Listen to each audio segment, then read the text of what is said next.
Permata TV YouTube Indonesia dengan bangga mempersembahkan sebuah storytelling kekinian abad ini diangkat dari karya besar Eza Mintarja yang sangat populer di masanya, berlatar belakang kisah tanah Jawa masa lampau dengan judul Kisah Arya Manggada.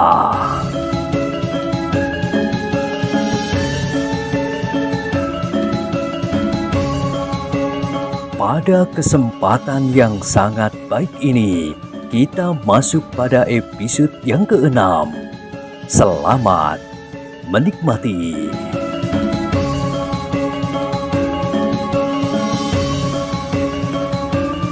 Pada episode sebelumnya telah diceritakan, beberapa saat lamanya, anak-anak muda itu menunggu dalam ketegangan. Mereka berharap bahwa Ki Bekel dan Ki Jogoboyo datang lebih dahulu dari orang-orang berkuda yang tentu menjadi semakin dekat. Sebenarnya lah, sejenak kemudian anak-anak muda itu telah mendengar derap kaki kuda. Mereka tidak perlu melekatkan telinga mereka di atas tanah.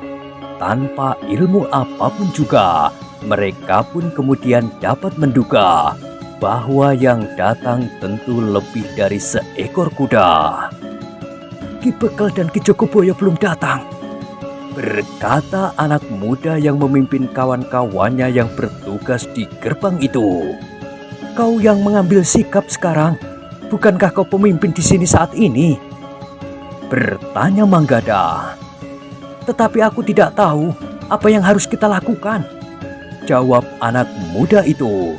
Namun tiba-tiba saja ia berkata, kau sajalah yang mengambil alih pimpinan. Aku bukan penghuni padukuhan ini, jawab Manggada. Hanya untuk menghadapi orang-orang itu saja. Nanti aku akan memberikan laporan kepada Ki Bekel dan Ki Jogoboyo. Yang lain-lain biarlah kami yang melakukannya, berkata anak muda itu dengan gagap. Lalu katanya, bukan karena kami ketakutan. Jika kalian harus mempergunakan kekerasan, maka kami semua akan ikut pula membantu kalian. Itu tugas kami. Tetapi aku kebingungan menghadapi persoalannya. Manggada termangu-mangu sejenak. Sementara itu Laksono berkata, ambil alih saja pimpinan. Jika kau tidak mau, aku akan melakukannya. Manggada memang menjadi ragu-ragu. Namun akhirnya ketika derap kaki kuda itu terdengar semakin jelas, ia pun berkata, baik, aku akan ambil alih pimpinan. Tetapi sebelum Ki Bekel dan Ki Jogoboyo datang, semua tunduk kepadaku. Apakah kalian bersedia? Bersedia. Hampir di luar sadar anak-anak muda itu menjawab. Demikianlah, maka Manggada pun telah berdiri di tengah-tengah pintu gerbang bersama Laksono.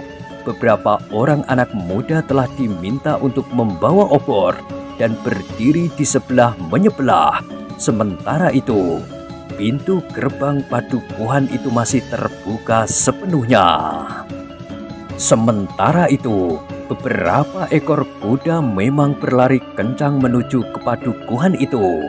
Ketika iring-iringan kecil itu menjadi semakin dekat, maka para penunggang kuda itu pun melihat beberapa orang anak muda berdiri di tengah-tengah pintu gerbang. Sehingga karena itu, maka orang yang berkuda di paling depan harus memberikan isyarat agar iring-iringan itu berhenti. Beberapa orang penunggang kuda itu dengan tangkasnya telah menarik kendali kuda masing-masing. Sehingga kuda-kuda itu pun dengan serta-merta telah berhenti di depan pintu gerbang. Seekor di antaranya yang agak terkejut telah meringkik sambil berdiri pada kedua kaki belakangnya. Namun penunggangnya yang terampil telah berhasil menguasainya. Maaf Kisanak, Manggadalah yang melangkah ke depan. Kami adalah anak-anak muda padukuhan ini yang sedang meronda. Kami agak terkejut mendengar derap kedatangan beberapa ekor kuda di malam yang justru hampir sampai pada dini hari. Kami juga minta maaf anak-anak muda, berkata orang yang agaknya memimpin kawan-kawannya. Kami mohon izin untuk memasuki padukuhanmu dan bertemu dengan dua orang yang menurut penyelidikan kami bermalam di sebuah penginapan di padukuhan ini. Apakah demikian pentingnya sehingga Kisanak harus menemuinya sekarang? Bertanya Manggada. Anak muda, jawab pemimpin sekelompok orang berkuda itu. Mereka terlampau licik. Kami takut kalau kami akan kehilangan jejak. Karena itu, izinkanlah kami datang ke penginapan itu. Kami tidak akan berurusan dengan orang lain, kecuali dengan kedua orang itu.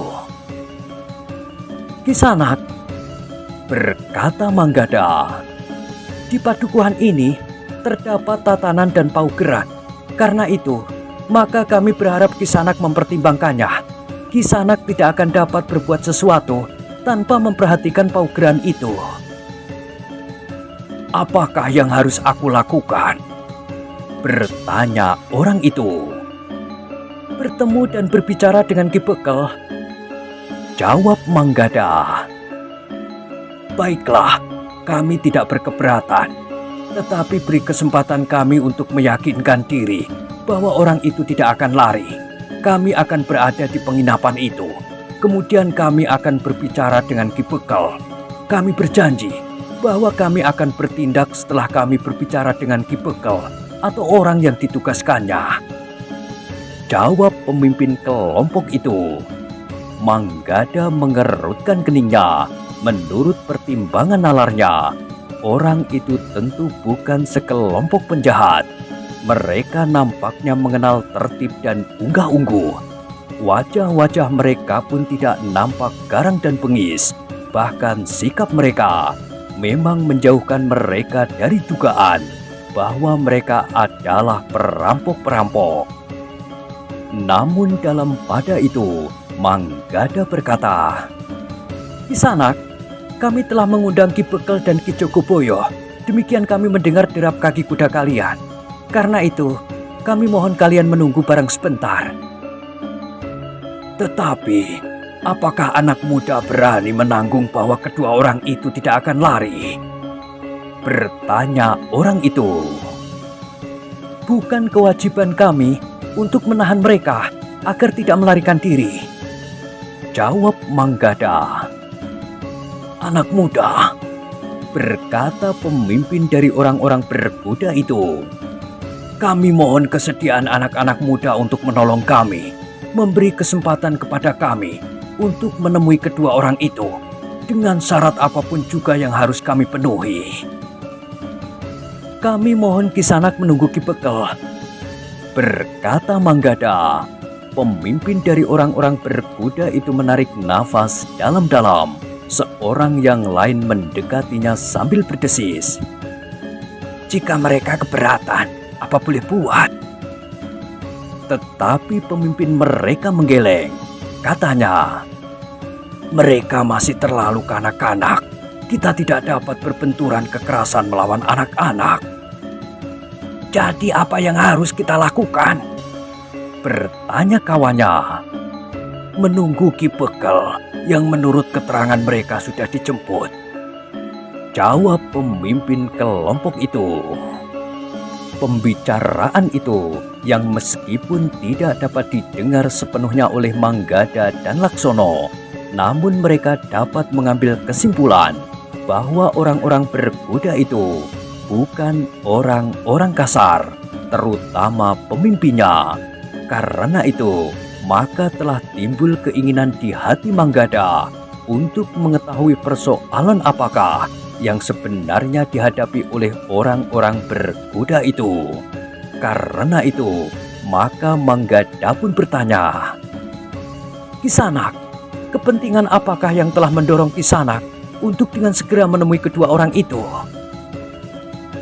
Itu adalah persoalan kami, jawab orang itu.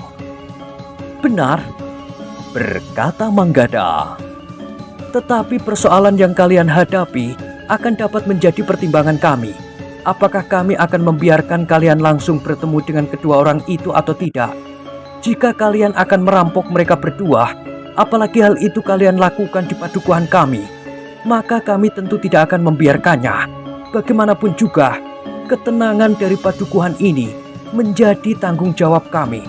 Tetapi jika kalian melakukan satu langkah yang benar, maka kami tentu akan mempertimbangkannya.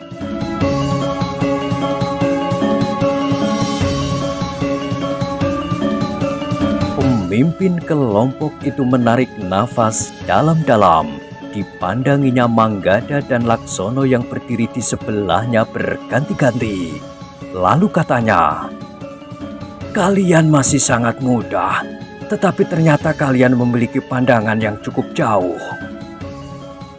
Cepatlah, jika terlambat, ternyata bukan kamilah yang bersalah," berkata Manggada. "Anak-anak muda, hal yang sebenarnya tidak pantas aku katakan di hadapan kalian yang muda-muda. Tetapi baiklah, aku akan berterus terang. Kedua orang itu telah melarikan anak gadisku," jawab orang itu. Manggada dan Laksono mengerutkan dahinya. Sementara itu anak-anak muda yang mendengarnya pun terkejut karenanya. Namun demikian anak-anak muda itu tidak dapat langsung mempercayainya. Karena itu Manggada bertanya, "Kapan anak gadismu dilarikan? Kedua orang itu tidak bersama-sama dengan seorang gadis ketika ia memasuki padukuhan ini." "Gadis itulah yang sedang kami cari," berkata orang berkuda yang memimpin kelompoknya itu. "Orang-orang kami hanya dapat mengetahui kedua orang itu tanpa gadis yang telah dilarikannya." "Tetapi kenapa kedua orang itu sudah mengetahui bahwa kalian akan mengejar mereka? Kedua orang itu tahu bahwa malam ini akan datang sekelompok orang yang akan membunuh mereka. Sehingga karena itu, maka keduanya telah bersiap menghadapi kalian. Bahkan seisi padukuhan ini pun telah bersiap pula," berkata Laksono tiba-tiba. Pemimpin kelompok itu termangu-mangu. Dengan nada rendah ia berdesis, "Jadi keduanya sudah mengetahui akan kehadiran kami?" "Mereka telah menunggu," jawab Laksono. Orang itu menarik nafas dalam-dalam. Katanya, "Agaknya mereka melihat petugas kami di padukuhan ini.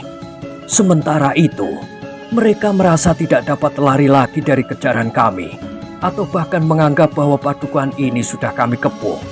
Aku tidak tahu pasti kenapa mereka tidak lari lagi dari padukuhan ini jika mereka menyadari bahwa kami telah mengetahui persembunyian mereka."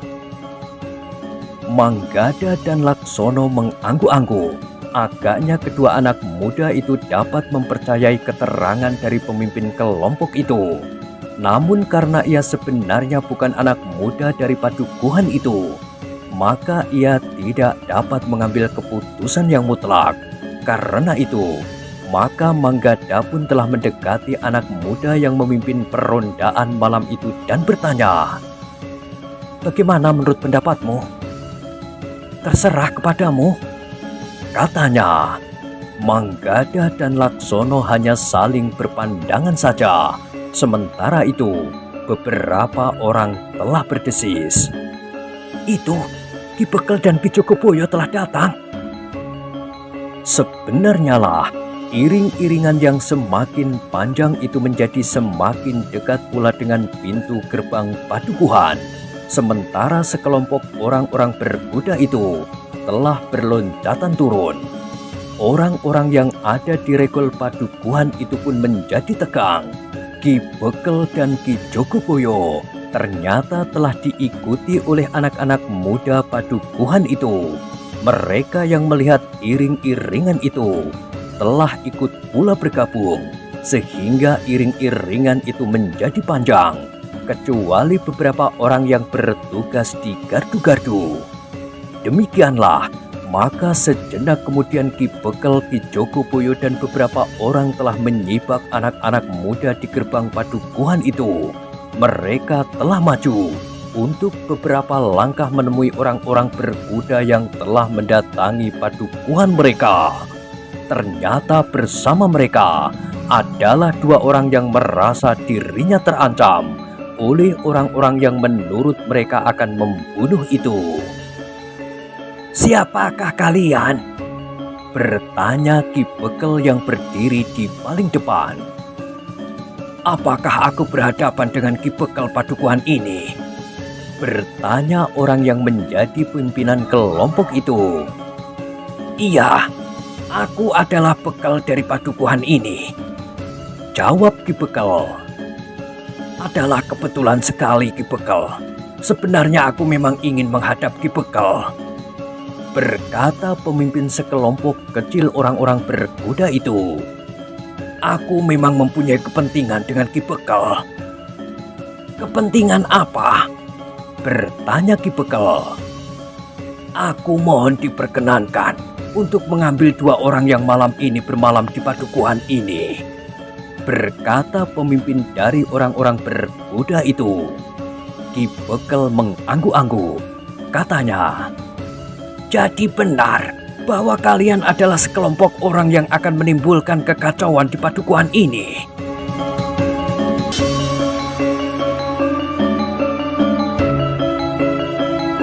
Orang-orang berkuda itu termangu-mangu sejenak. Pemimpinnya pun kemudian bertanya, "Kenapa Ki Bekel berpendapat demikian?" "Sebelum kalian datang, kami telah mendapat laporan bahwa dua orang yang bermalam di padukuhan ini merasa terancam jiwanya. Mereka merasa dikejar-kejar oleh beberapa orang yang ingin membunuh mereka," berkata Ki Bekel.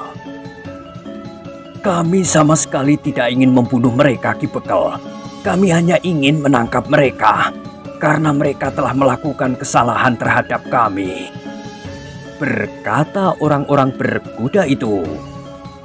"Tentu kalian dapat saja mengatakan demikian," sahut Ki Bekel. Lalu katanya, "Apakah kau mengenal orang yang kau cari itu?" "Tentu Ki Bekel. Orang itu berdiri di belakang Ki Bekel," jawab pemimpin kelompok itu.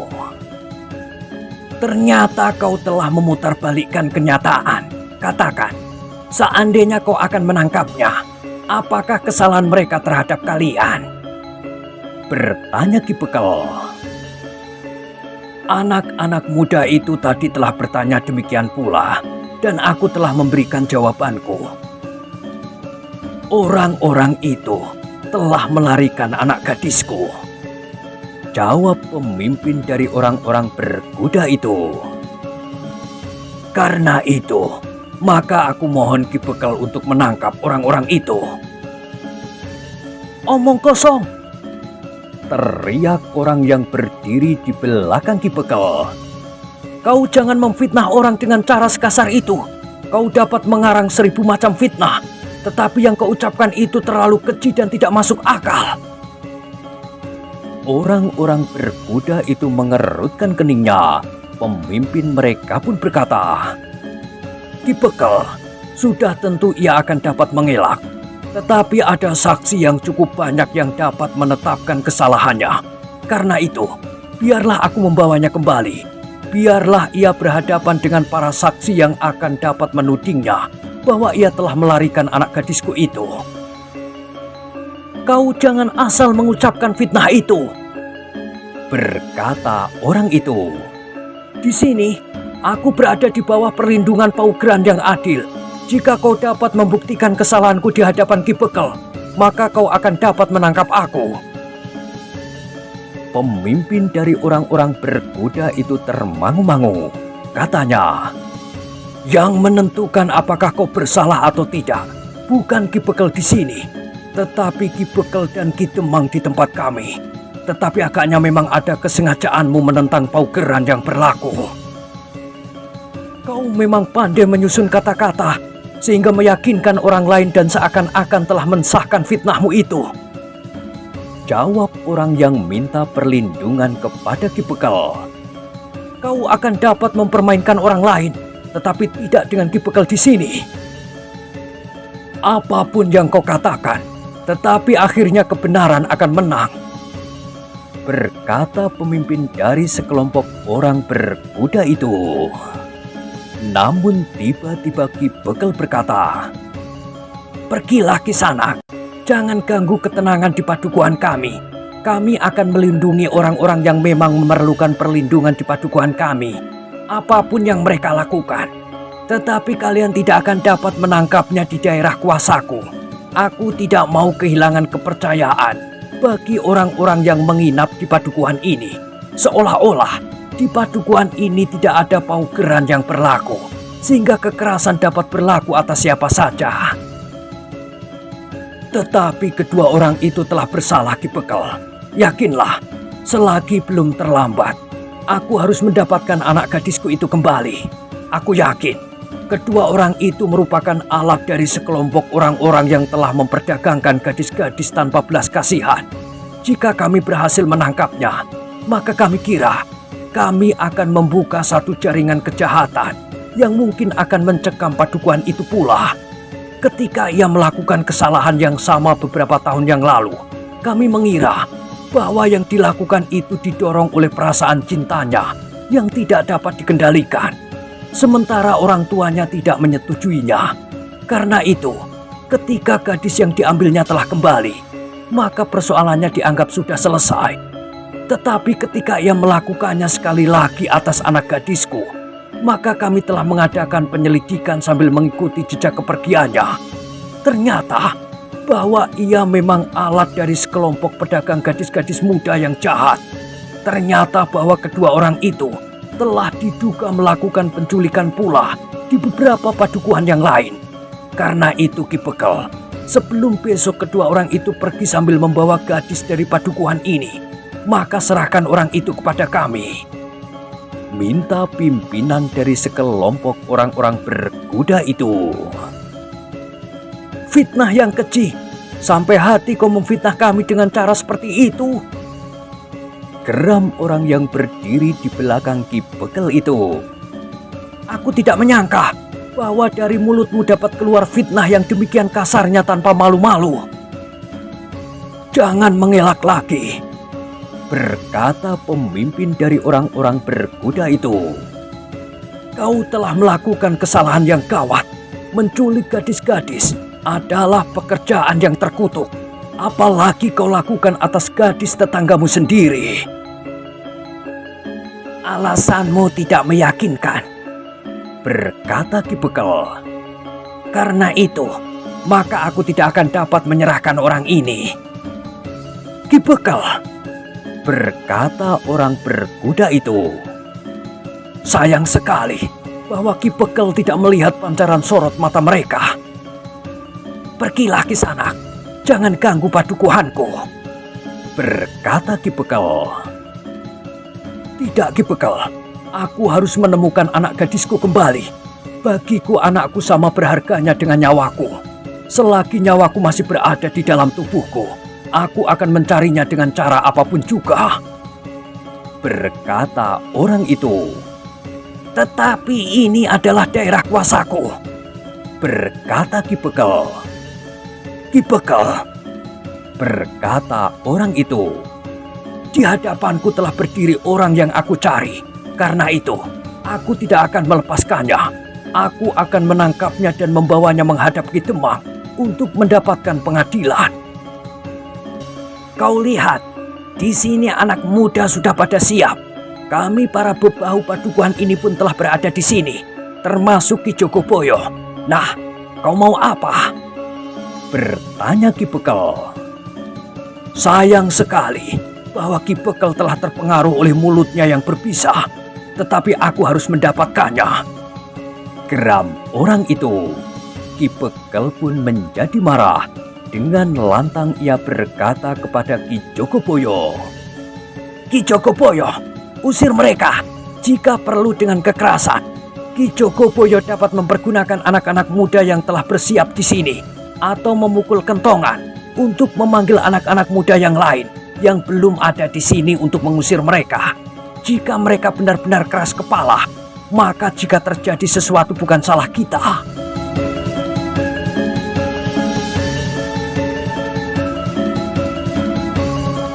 Ki Joko Boyo yang bertubuh tinggi kekar itu pun melangkah maju. Kumis dan jambangnya membuat wajahnya menjadi semakin menyeramkan. Suaranya ternyata bagaikan guntur mongso kesongo. Kisanak, kami tidak mempunyai banyak waktu untuk melayani Kisanak. Karena itu cepat pergilah. Kami memang sangat menyayangkan bahwa hal seperti ini harus terjadi. Tetapi kami tidak dapat berbuat lain. Kami harus menangkap orang-orang itu dan membawanya kembali ke Kademangan. Ki Joko Boyo itu pun kemudian memberikan isyarat kepada anak-anak muda yang ada di tempat itu untuk bergerak. Katanya, "Suruh orang itu pergi atau seret mereka ke Banjar." Tetapi orang itu berkata, "Jangan kau umpankan anak-anak muda kalian yang belum berpengalaman. Sebenarnya kami segan sekali berbenturan kekerasan dengan mereka. Karena itu, kalian sajalah yang tua-tua. Silahkan memasuki arena permainan. Barangkali permainan ini memang permainan orang-orang tua. Apalagi taruhannya cukup berharga. Seorang gadis. Bahkan aku telah mempertaruhkan pula nyawaku untuk keselamatan gadis itu." Wajah anak-anak muda itu menjadi tegang. Namun sekali lagi Ki Joko Boyo berkata, "Usir mereka!" Orang-orang berkuda itu telah bergeser beberapa langkah surut. Mereka sengaja keluar dari regol padukuhan. Seorang di antara mereka telah menambatkan kuda mereka pada sebatang pohon di pinggir jalan. Sementara pemimpin mereka berkata, "Kami akan berkelahi di luar regol padukuhan ini." Dalam pada itu, maka beberapa orang anak muda memang mulai bergerak. Namun orang-orang berkuda itu pun agaknya telah bersiap melayaninya.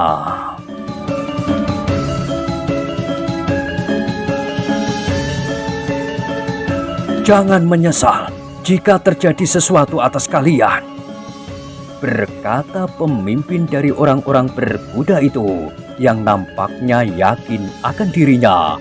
Menilik tata geraknya, maka mereka bukanlah orang kebanyakan. Tetapi orang-orang padukuhan itu nampaknya tidak menghiraukannya. Beberapa orang anak muda justru telah mulai menyerangnya. Manggada dan Laksono yang pernah mempelajari olah kanuragan dapat menduga apa yang akan terjadi. Beberapa orang anak muda tiba-tiba saja telah terlempar jatuh. Bahkan dua di antara mereka rasa-rasanya sulit untuk dapat memasuki kembali arena perkelahian karena punggung mereka rasa-rasanya telah menjadi patah. Namun dalam pada itu, anak-anak muda yang lain telah mengepung mereka dan bersama-sama menyerang mereka dari segala penjuru.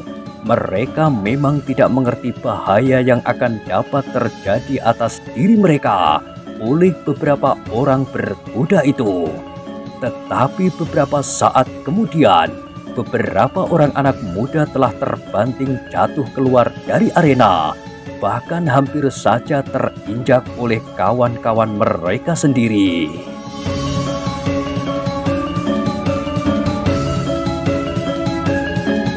Dalam pada itu, terdengar lagi pemimpin sekelompok orang berkuda itu berkata, "Jangan kau paksa anak-anak kalian menjadi tumbal dari kebodohan kalian.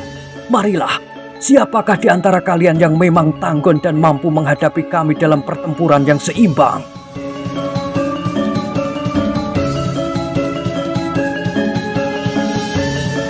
Dibekal, Ki Joko Boyo dan beberapa orang bebahu padukuhan itu memang merasa gelisah melihat anak-anak muda mereka yang ternyata akan mengalami kesulitan. Ternyata sekelompok orang berkuda itu memiliki kemampuan bertempur yang tinggi. Anak-anak muda yang berkelahi bersama-sama melawan mereka seakan-akan tidak mampu mendekat. Setiap kali ada saja di antara mereka yang berteriak kesakitan. Meskipun mereka memaksa untuk bertempur terus, Namun mereka benar-benar mengalami kesulitan. Bahkan beberapa orang anak muda benar-benar telah kehilangan keberanian untuk memasuki arena karena tulang-tulang iga mereka rasa-rasanya berpatahan. Para bebahu padukuhan itu memang tidak dapat membiarkan hal itu terjadi, apalagi ketika sekali lagi mereka mendengar tantangan. "Hei, apa kerja kalian yang tua itu? Seharusnya kalian melindungi anak-anak kalian, tetapi kalian justru berlindung di balik punggung anak-anak kalian yang jika tidak mau menarik diri akan mengalami akibat yang parah. Sudah tentu kalian tidak akan menunggu salah seorang dari anak-anak kalian tidak bangkit kembali untuk selama-lamanya." Ki Bekel menggeram, katanya kepada Ki Jogoboyo, "Kita harus menangani sendiri orang-orang keparat ini." Ki Jogoboyo mengangguk-angguk, katanya, "Memang tidak ada pilihan." Lalu sambil berpaling kepada kedua orang yang minta perlindungan di padukuhan itu, ia pun berkata, "Kau jangan melepaskan tanggung jawab. Kalianlah yang menjadi sumber persoalan. Sementara itu kalian mengaku akan melawan mereka jika jumlahnya sama dengan jumlah kalian berdua. Karena itu, marilah kita akan melawan mereka bersama-sama. Kalian berdua dapat memilih lawan dua di antara mereka. Kami memang tidak dapat mengorbankan anak-anak itu dengan semena-mena." Kedua orang itu mengangguk. Seorang di antara mereka menjawab, "Aku akan membunuh orang-orang itu." Ki Jogoboyo tidak berbicara lagi. Ia pun kemudian melangkah mendekati arena pertempuran yang riuh. Dilihatnya beberapa anak muda sudah dibawa menepi. Sebagian di antara mereka telah duduk bersandar dinding padukuhan sambil mengerang kesakitan. Seorang yang lain mengaduh sambil mengusap darah di mulutnya karena 3 giginya berpatahan. Namun ada pula di antara anak-anak muda itu yang telah menjadi pingsan. Keadaan itu rasa-rasanya telah membakar jantung Ki Jogoboyo dan Ki Bekel beserta beberapa orang bebahu. Mereka telah mengikuti langkah Ki Jogoboyo mendekati arena pula. Demikian pula kedua orang yang sedang diburu oleh sekelompok orang-orang berkuda itu. Dengan suara lantang Ki Jogoboyo pun kemudian berteriak, "Minggir! Biar kami yang tua-tua melayani mereka bermain-main." Anak-anak muda itu tidak menunggu perintah untuk kedua kalinya. Mereka memang sudah mengerti untuk menghadapi sekelompok orang-orang berkuda itu akan sangat sulit. Karena itu, maka dengan segera mereka pun telah menyibak.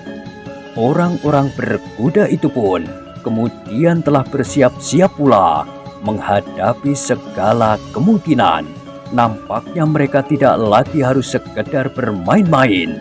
Tetapi orang-orang padukuhan itu, terutama para bebahu yang dipimpin langsung oleh Ki Bekel dan Ki Jogoboyo itu, harus mereka hadapi dengan sungguh-sungguh.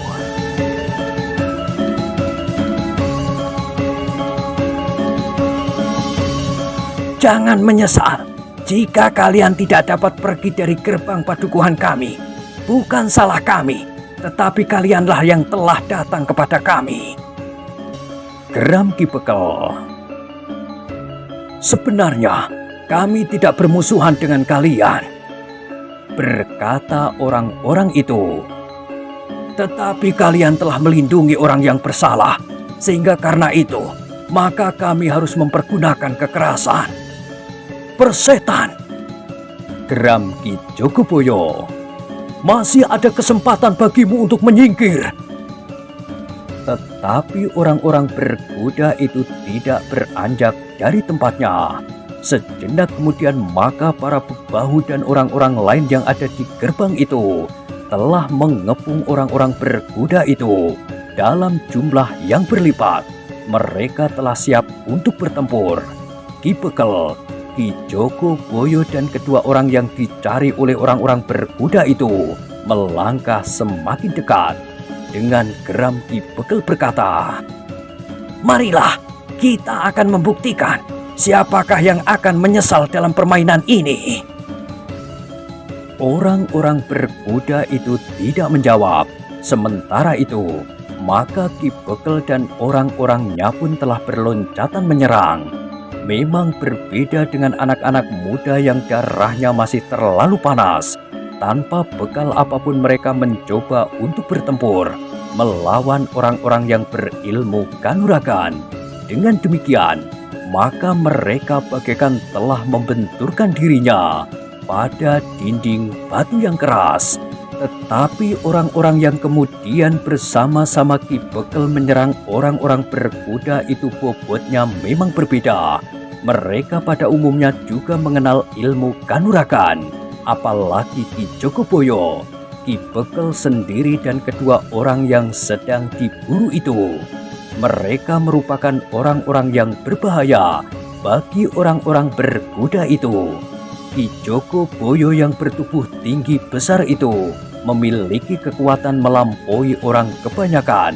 Sementara Ki Bekel memiliki ketangkasan dan kecepatan bergerak bagaikan seekor sikatan. Beberapa bebahu yang lain bersama-sama merupakan kekuatan yang memang sulit untuk dilawan.